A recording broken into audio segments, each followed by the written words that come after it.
देविका बहुत अच्छी लड़की है, पर घर के तौर तरीके सीखने में थोड़ा वक्त लग रहा है उसे। सीख जाएगी। बड़े भैया, देविका मायके जाना चाहती है। जाना भी चाहिए। वैसे भी शादी के बाद में एक बार भी अपने घर नहीं गई है, और तुम्हारे ससुर भी काफ़ी टाइम से कॉल कर रहे हैं। एक बार चल जाओ, तुम्हारा भी मन लग जाएगा। बड़े भैया, अगर ये वापस आने के लिए जाती तो मैं ज़रूर जाता इसके साथ, लेकिन अब ये वापस नहीं आएगी। क्या तुम लोग का अगर तौर तरीका वापस में नहीं मिलते हैं तो बैठ के चार दीवारी में तुम दोनों आपस में बातें कर लो। बहुत तो शहर के पढ़ी लिखी लड़की है, अगर इसे यहाँ के तौर तरीके पता नहीं है तो ये तो तुम्हारा कर्तव्य है कि तुम इसे बताओगे। भैया, मैंने इसे समझाने की बहुत कोशिश की, लेकिन ये यहाँ के तौर तरीकों में ढलना ही नहीं चाहती। तो अच्छा, तो तुमने फैसला भी कर लिया? बड़े भैया, बात वो नहीं है, मैंने सोचा कि अच्छा, तो तुम समझदार भी हो गए हो। अगर बहू तुम्हारी तौर तरीके नहीं समझती है तो तुम बदल जाओ, तुम उसका तौर तरीका अपना लो। वो तुम्हारी वाइफ है, तुम्हारा हाथ पकड़ के यहाँ पे आई है तुम्हारे लिए, अपने घर वाले को छोड़ के। तुम्हें ये चीज़ें तो समझनी चाहिए। शादी के बाद में एक औरत के लिए एक पति है, उसका हमसफ़र, उसका दोस्त, एक जीवन साथी होता है।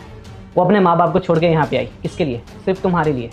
तुम्हें अगर दर्द होगा तो मैं रो दूंगा, मुझे अगर दर्द होगा तो तुम रो दोगे, क्योंकि हम एक ही माँ के संतान हैं। और ये अपने माँ बाप को छोड़ के सिर्फ तुम्हारे लिए आई है, और जीने मरने के साथ बचने लिए। तो तुम्हें इतना चीज़ तो समझना चाहिए कि वो तुम्हारे लिए ज़िंदगी में क्या है। शादी के बाद में पत्नी एक परछाई की तरह होती है, वो जीवन भर साथ रहती है। वो तुम्हारे सुख में दुख में तुम्हारे साथ हमेशा खड़ी रहेगी। अगर पत्नी चाहेगी तो एक झोपड़ी को महल बना देगी, और अगर तोड़ने को आएगी तो वो महल तोड़ के एक झुग्गी झोपड़ी बना देगी। इतना तो तुम्हें समझ जाना चाहिए। देखो, छोटी मोटी नोक झोंक तो होती रहती है हस्बैंड वाइफ के बीच में, पर इसके लिए जरूरी नहीं है कि एक घर छोड़ के दूसरे घर चले जाए। फिर समाज में हमारी इज्जत ही क्या रह जाएगी।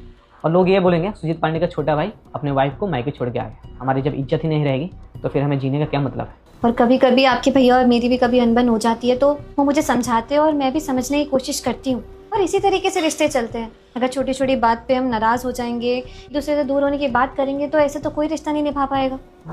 जी भैया, भाभी, आप लोग बिल्कुल ठीक कह रहे हैं। मुझसे बहुत बड़ी गलती हो गई, मुझे माफ़ कर दीजिए। हमारी छोटी मोटी अनबन हुई और जिद करने लगी कि इसे मायके जाना है। मैं भी तैयार हो गया, मैंने इसे समझाया तक नहीं। देखो भैया, छोटा मुंह और बड़ी बात। अब आप तो अच्छे से जानते हो कि मैं किस खानदान से आई हूँ। अच्छा लगता है क्या मैं इतने अमीर घर से आई हूँ और दीदी के आगे हाथ फैलाती रहूं कि दीदी ये दे दो, दीदी वो दे दो। अब सब कुछ तो दीदी के नाम है, प्रॉपर्टी, जमीन। अब मेरे नाम क्या है? मेरे नाम कुछ है नहीं।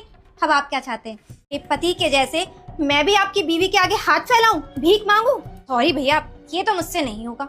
मैं वैसे भी इस घर में ना राज करने आई हूँ, नौकरानी बनने नहीं। ज्योति, जमीन के सारे पेपर और लॉकर की चाबी लेकर आओ। ये लो, बहू को दे दो। ये सारे जमीन जायदाद और लॉकर के चाबी आज से तुम्हारे हवाले है।